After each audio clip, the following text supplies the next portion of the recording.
Hello everyone, Disha here. Welcome back to the 16th chapter of the Bhagavad Gita, which is the divine and demonic natures. So we're going to start with the first three shloks of this chapter.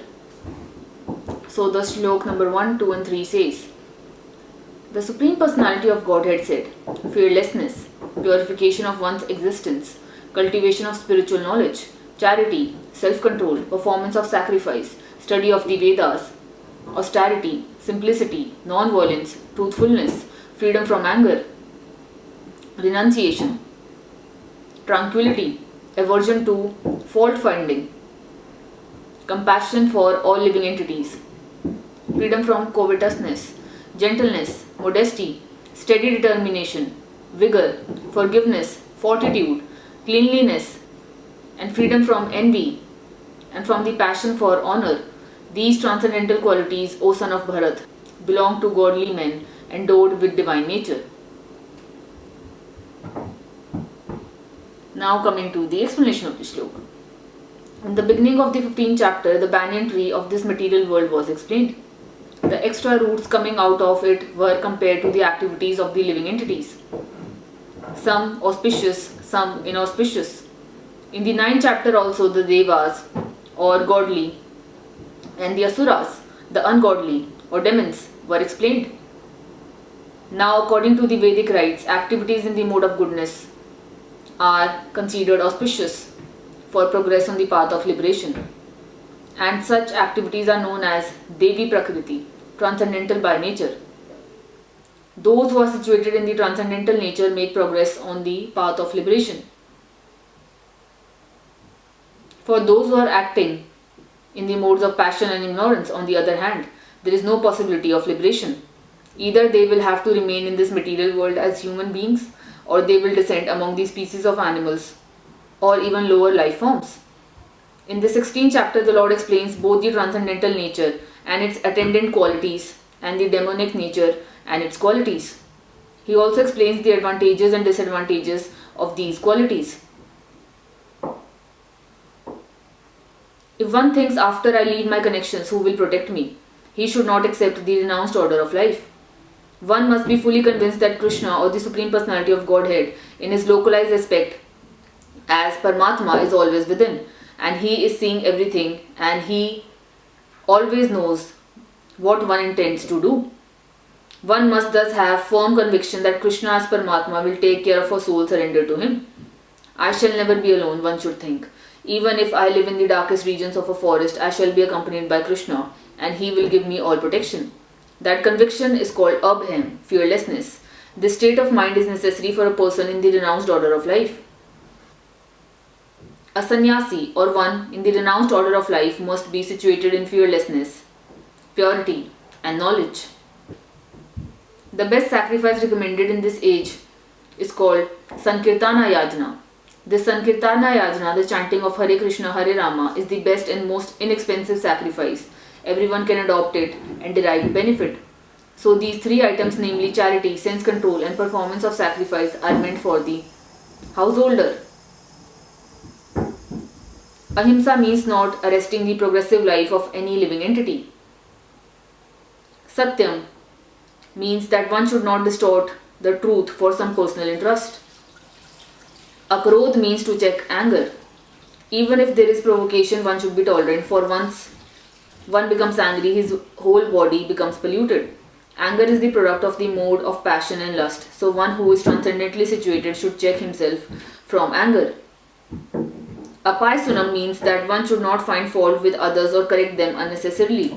Of course, to call a thief is not fault finding, but to call an honest person a thief is very much offensive for one who is making advancement in spiritual life. Hri means that one should be very modest and one must not perform some act which is abominable. Akapalam, determination, means that one should not be agitated or frustrated in some attempt. There may be failure in some attempt, but one should not be sorry for that.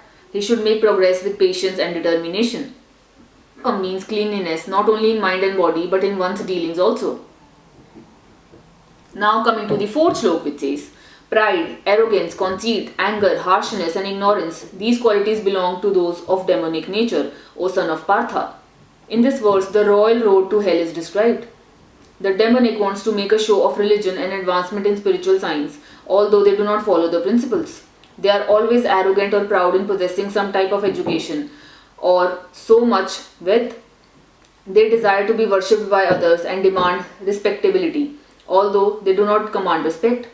Over trifles, they become very angry and speak harshly, not gently. They do not know what should be done and what should not be done. They do everything whimsically, according to their own desire, and they do not recognize any authority. These demonic qualities are taken on by them from the beginning of their bodies in the wombs, and as they grow, they manifest all these inauspicious qualities. Now coming to the fifth shloka, which says, the transcendental qualities are conducive to liberation, whereas the demonic qualities make for bondage. Do not worry, O son of Pandu, for you are born with the divine qualities. Now coming to the explanation of the shloka.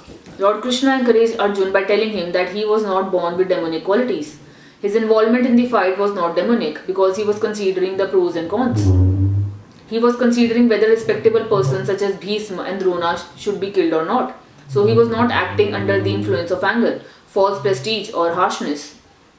Therefore, he was not of the quality of the demons. For a Kshatriya, a military man, shooting arrows at the enemy is considered transcendental, and refraining from such a duty is demoniac. Therefore, there was no cause for Arjun to lament. Anyone who performs the regulative principles of the different orders of life is transcendently situated. Now coming to the sixth shloka, which says, O son of Partha, in this world there are two kinds of created beings. One is called the divine and the other demonic. I have already explained to you at length the divine qualities. Now hear from me of the demonic. Now coming to the explanation of the shloka. Lord Krishna, having assured Arjun that he was born with the divine qualities, is now describing the demonic way. The conditioned living entities are divided into two classes in this world. Those who are born with divine qualities follow a regulated life. That is to say, they abide by the injunctions in scriptures and by the authorities. One should perform duties in the line of authoritative scripture. This mentality is called divine. One who does not follow the regulative principles as they are laid down in the scriptures and who acts according to his whims is called demonic or asuric. There is no other criterion but obedience to the regulative principles of scriptures. It is mentioned in Vedic literature that both the demigods and the demons are born of the Prajapati. The only difference is that one class obeys the Vedic injunctions and the other does not. Now coming to the seventh shloka, which says, those who are demonic do not know what is to be done and what is not to be done. Neither cleanliness, nor proper behavior, nor truth is found in them. Now coming to the explanation of the shloka. In every civilized human society, there is some set of scriptures, rules and regulations which are followed from the beginning. Especially among the Aryans, those who adopt the Vedic civilization and who are known as the most advanced civilized peoples, those who do not follow the scriptural injunctions are supposed to be demons. Therefore, it is stated here that the demons do not know the scriptural rules, nor do they have any inclination to follow them. Most of them do not know them. And even if some of them know, they have not the tendency to follow them. They have no faith, nor are they willing to act in terms of the Vedic injunctions. The demons are not clean, either externally or internally. One should always be careful to keep his body clean by bathing, brushing teeth, shaving, changing clothes, etc. As far as internal cleanliness is concerned, one should remember the holy names of God and chant Hare Krishna, Hare Rama. The demons neither like nor follow all these rules for external and internal cleanliness. Now coming to the 8th shloka, which says, they say that this world is unreal, with no foundation, no God in control. Now coming to the explanation of this shloka. The demonic conclude that the world is without God. There is no cause and effect, no controller, no purpose. Everything is unreal.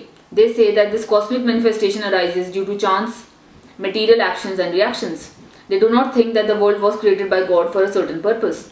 They have their own theory that the world has come about in its own way and that there is no reason to believe that there is God behind it. For them, there is no difference between spirit and matter, and they do not accept the supreme spirit. Everything is matter only, and the whole cosmos is supposed to be a mass of ignorance.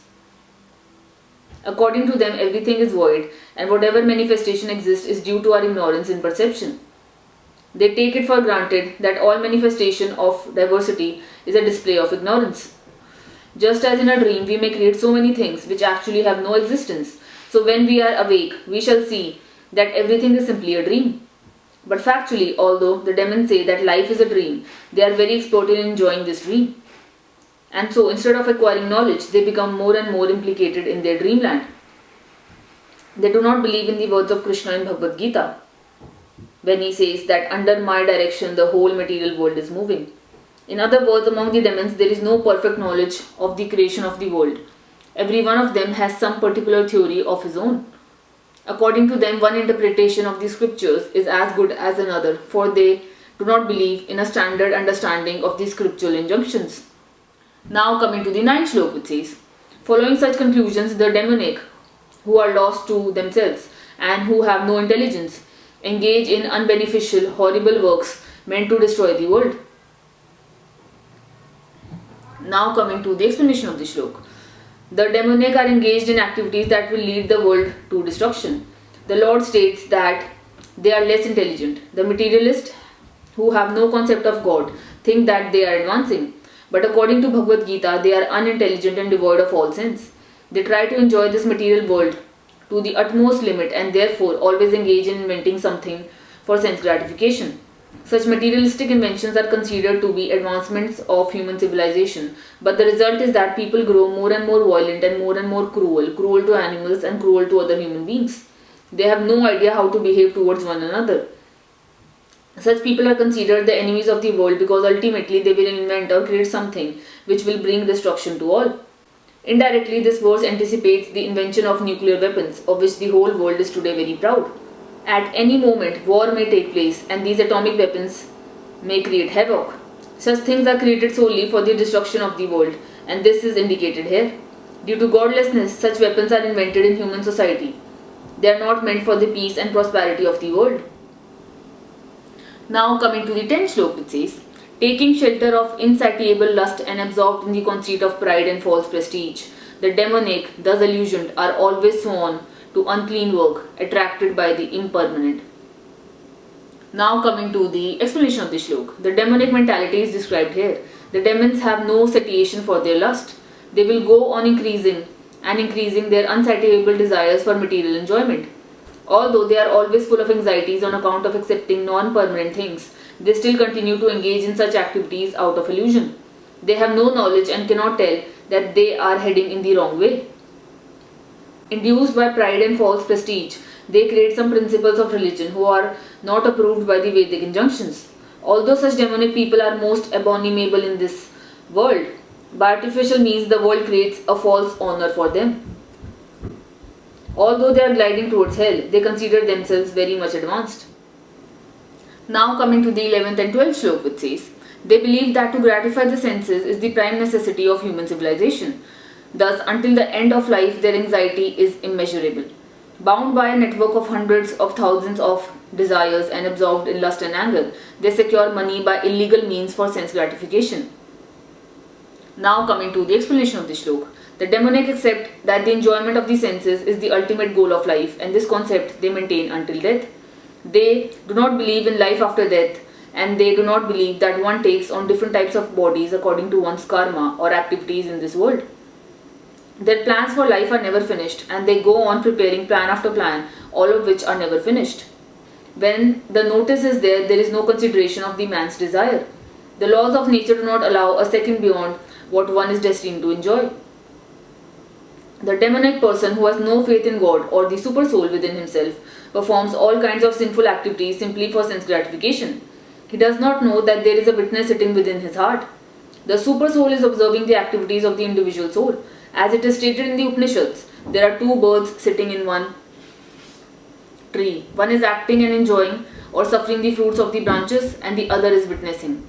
But one who is demonic has no knowledge of the Vedic scripture, nor has he any faith, therefore he feels free to do anything for sense enjoyment, regardless of the consequences.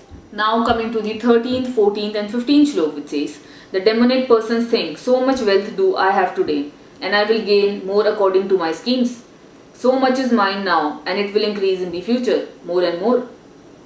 He is my enemy, and I have killed him, and my other enemies will also be killed. I am the Lord of everything. I am the enjoyer. I am perfect, powerful, and happy. I am the richest man, surrounded by aristocratic relatives. There is none so powerful and happy as I am. I shall perform sacrifices. I shall give some charity, and thus I shall rejoice. In this way, such persons are deluded by ignorance. We are going to end this video on the 15th shlok here, and we are going to continue with the 16th shlok and cover this entire chapter, which is the divine and the demonic natures, in the next video. My name is Disha, and I will see you all in the next video.